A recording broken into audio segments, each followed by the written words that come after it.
नमस्कार, मी पंजाब डक. आज आहे 7 मार्च 2026. मी जात आहे इकडे यवतमाळकडे लग्नाला. आता सध्या जिंतूरकडे आहे. जिंतूरकडून एक लग्न करून तिकडे जाणार आहे आणि या ठिकाणाहून महाराष्ट्रातल्या शेतकऱ्याला अन्न देणार आहे. कारण की जात असताना बऱ्याच शेतकऱ्याचा हरभरा काढणी चालू आहे, गहू काढणी चालू आहे. मग राज्यात पावसाचं वातावरण येणार आहे का? तर मी मागं सांगितलं होतं ना, 20 तारखेपर्यंत शेतकऱ्यांनी तुम्ही तुमचं पिकं काढून घ्या, कारण की शेवटच्या आठवड्यात वातावरण खराब होणारच आहे. पण राज्यातल्या सर्व शेतकऱ्याला सांगू इच्छितो की राज्यामध्ये 16 तारखेपर्यंत तुम्ही काय करा, तुमचा गहू असेल, हरभरा असेल, तंबाखू असेल, मका असेल, तर तुम्ही काय करा, काढा किंवा झाकून ठेवा. कारण की राज्यात 16 तारखेच्या नंतर वातावरणात बदल होणार आहे. मग 16 तारखेला कुठं बदल होणार आहे? तर राज्यात 16 तारखेला मात्र पूर्व विदर्भामध्ये वर्धा जिल्हा, नागपूर जिल्हा, भंडारा जिल्हा, यवतमाळ, वाशिम, हिंगोली, त्याच्यानंतर गडचिरोली, चंद्रपूर, नागपूर, अमरावती, अकोला, बुलढाणा या जिल्ह्यामध्ये काय होणार आहे, 16 तारखेपासून वातावरणात बदल होणार आहे. म्हणून त्या विदर्भातल्या सर्व शेतकऱ्यांनी तुम्ही काय करायचं, 16 तारखेपर्यंत तुम्ही तुमचा हरभरा असेल, गहू असेल काढून घ्या. त्याच्यानंतर 17 तारखेला परत विदर्भ, पश्चिम विदर्भाकडं ते वातावरण येणार आहे आणि मराठवाड्याकडे, नांदेडकडं, हिंगोलीकडे, लातूरकडं आणि परभणी परिसरात 17पर्यंत येणार आहे.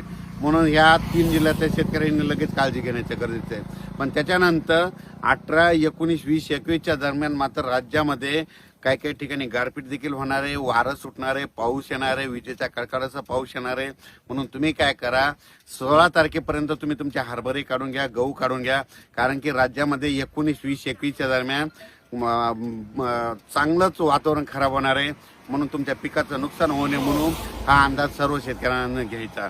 त्याच्यानंतर उत्तर महाराष्ट्राकडं नाशिक जिल्हा, धुळे जिल्हा, नंदुरबार जिल्हा, अहिल्यानगर, जळगाव जिल्हा ह्या त्या शेतकऱ्याला सांगू इच्छितो, तुम्ही काय करा, 18 तारखेपर्यंत तुमचा गहू असेल, हरभरा असेल तर काढून घ्या. कारण की तुमच्याकडे 19, 20, 21च्या दरम्यान वातावरणात बदल होणार आहे. खूप ठिकाणी पाऊस पडेल, काही ठिकाणी सोडून देईल, काही ठिकाणी वारं सुटेल, काही ठिकाणी विजा कडकडतील, पण वातावरणात बदल होणार आहे. म्हणून या उत्तर महाराष्ट्रातल्या शेतकऱ्यांनी अंदाज लक्ष द्यायचा.